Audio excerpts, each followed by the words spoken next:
So now we're gonna do our Detroit style pizza. Now the most important thing is the pan. The pan is one of the most crucial items to doing a Detroit style pizza.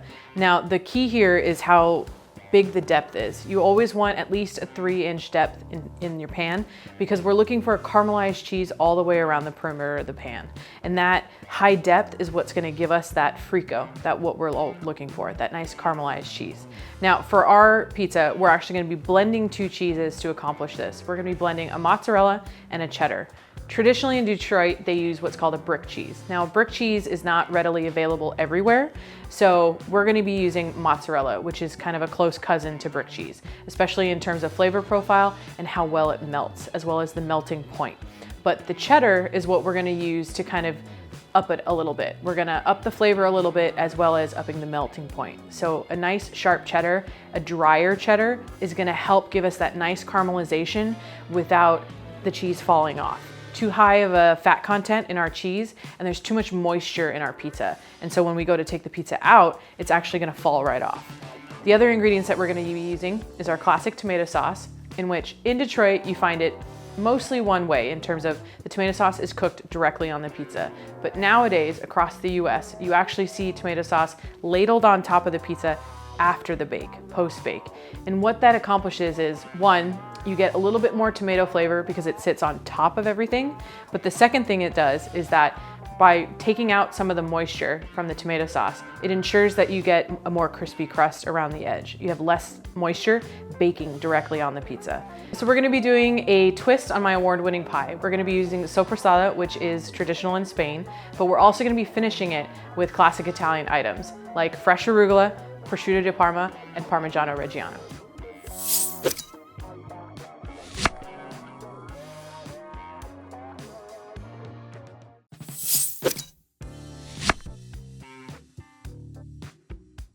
So now that we have our Detroit style dough ball ready, it's a 510 gram dough ball, we're gonna stretch it into our pan and let it rise. So we're just using a little bit of olive oil. We're gonna just lightly grease the bottom of our pan.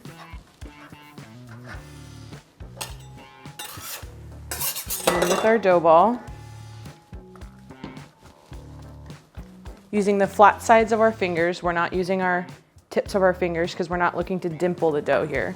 We're just going to stretch this out.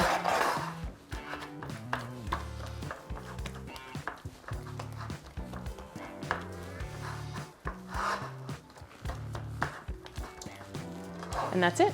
We're gonna let it rest for about 2 hours and then we're ready to bake.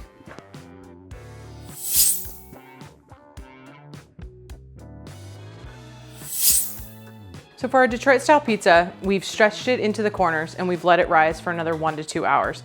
After that, it looks just like this. And what we're gonna do is place this into our oven at the same temperature at which we cook our pizzas. And then we're going to let it cook for about 6 to 7 minutes until it's partially baked. What we're looking for is for it to rise and a little bit of color on top, and that's about it.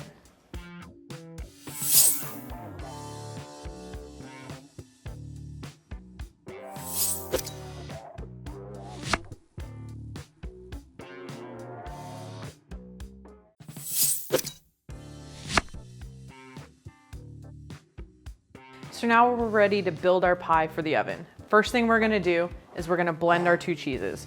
So this we're gonna be blending is mozzarella and cheddar cheese.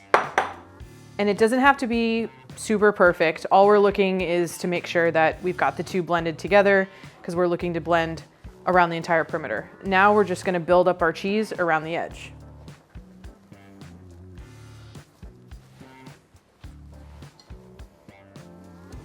I know it looks like a lot of cheese, but that's because it is.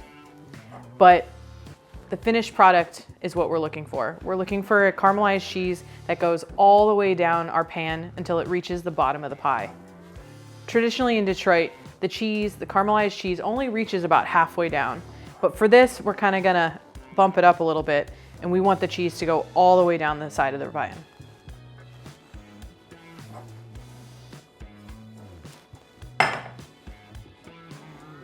Next, we're gonna add our tomato sauce. And we're just gonna dollop this around.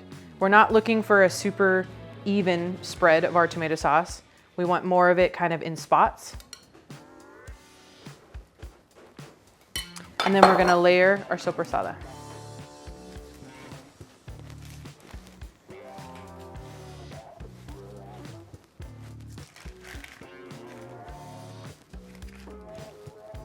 And then from here, it goes right into the oven.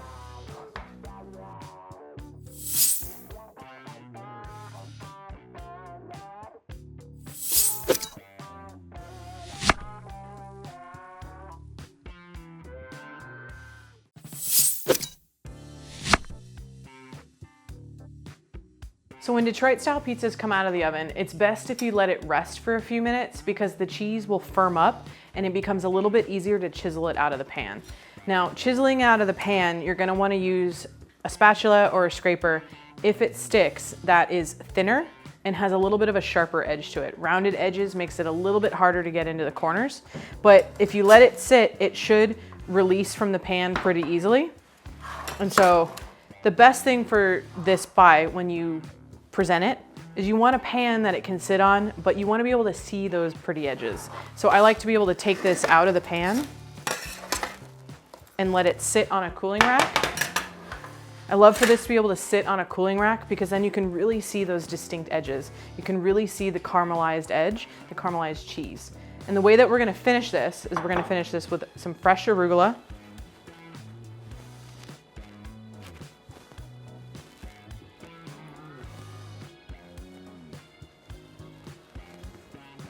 Some prosciutto di Parma.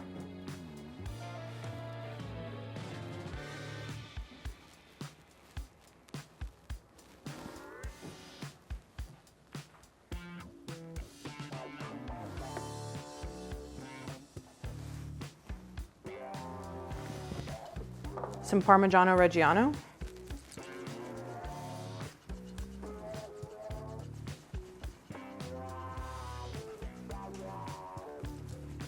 And then we're gonna hit it with just a little bit of olive oil to brighten up that arugula. And there you have it, our Detroit style pizza.